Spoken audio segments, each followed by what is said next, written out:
Use search for how to build sales and marketing automation in Zapier. That's exactly what we're setting up right now. We're going to take an existing Google form that collects leads, save every new submission as a record in Airtable, and fire off a Slack notification so your sales team sees it instantly. Let's jump in. Open your browser, go to Zapier.com and sign in. Once you're past the login, the dashboard loads. In the upper left corner, click Create, then select Zaps. The Zap editor opens with a blank trigger step on the left. Click that trigger step. Search for Google Forms. Select it. For the trigger event, choose New Form Response and hit Continue. Now you pick your Google account. The accounts already connected to Zapier show up here. If yours isn't, you'd connect it now and come back. Select your account, click Continue. A list of your Google Forms appears. Pick the existing form you're using to collect leads. One fast warning here, make sure that form already has at least one submitted response. Without a response, Zapier won't have any sample data to pull when we test, and the setup stalls. Click Continue when you've selected the form. Now we test the trigger. Click Test Trigger. Zapier reaches into the form and pulls a recent submission. If nothing shows up, don't panic, just open the form in another tab. Submit a test entry yourself, then come back and click Test Trigger again. When a sample appears, select it. You'll see the fields that came through, things like full name, email, company, phone number, lead source, message. Review them to make sure the data looks clean. Then click Continue with selected record. Good, the trigger is live. Now we add the Airtable action. Below the trigger, click the plus button. Search for Airtable. Select it. The action event we want is Create Record.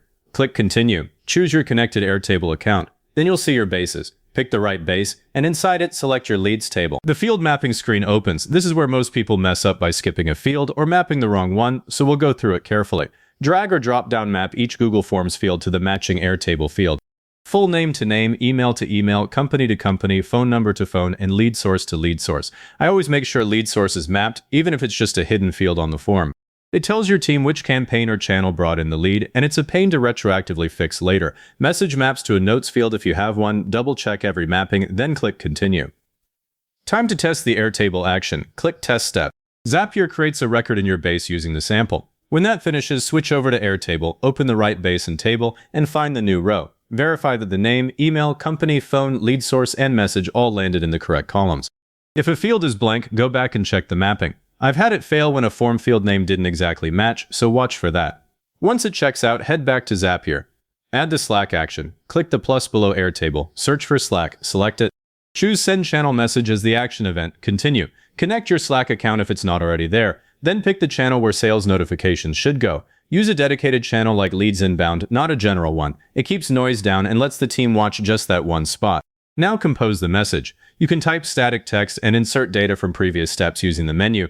I put something like, new lead from form, full name, company, email, lead source, and then I add the Airtable record URL so they can jump straight to the details.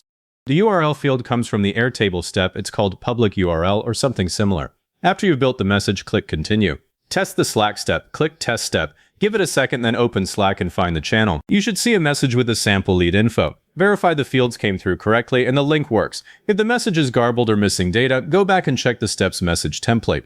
I've had someone accidentally use a placeholder that returned an empty string, and the message just said new lead from. Not ideal. Fix it now. Before we publish, Zapier shows the whole Zap graphically. Review it quickly. Google Forms trigger, new form response, correct form. Airtable step, create record, correct base and table, all fields mapped. Slack step, send channel message, correct channel. Everything tested green. Now give the Zap a descriptive name at the top left. I use something like sales lead form to Airtable and Slack. Click Publish. The toggle turns on. Your automation is live. One more thing. Do a final end-to-end test. Open the live Google form in an incognito window or on your phone. Submit a brand new response. Wait about 30 seconds for Zapier to pick it up. Then open Airtable, refresh, and you should see the new lead record. Open Slack, the notification should be there. This confirms the whole pipeline works with real data, not just the sample. Now, a couple things you'll want right after this. If your form ever changes, for example, you add a phone number field, the Zap won't automatically pick it up. You have to open the Zap, go into the trigger, load a new sample, then remap that field in Airtable and Slack. I've seen people skip that and wonder why data goes missing. Second, if you run multiple forms, say one for webinars and one for demos, just duplicate this Zap from the dashboard. The duplicate copies all the logic, and you only swap the form and channel. It saves a ton of setup. And last, if you ever get duplicate leads, you can add a filter step between the trigger and Airtable that checks for an existing email before creating the record. That keeps your table clean. If this saved you a headache, tap like, hit subscribe, and leave a comment saying this was helpful. Comments are what push these to other people looking for the same thing.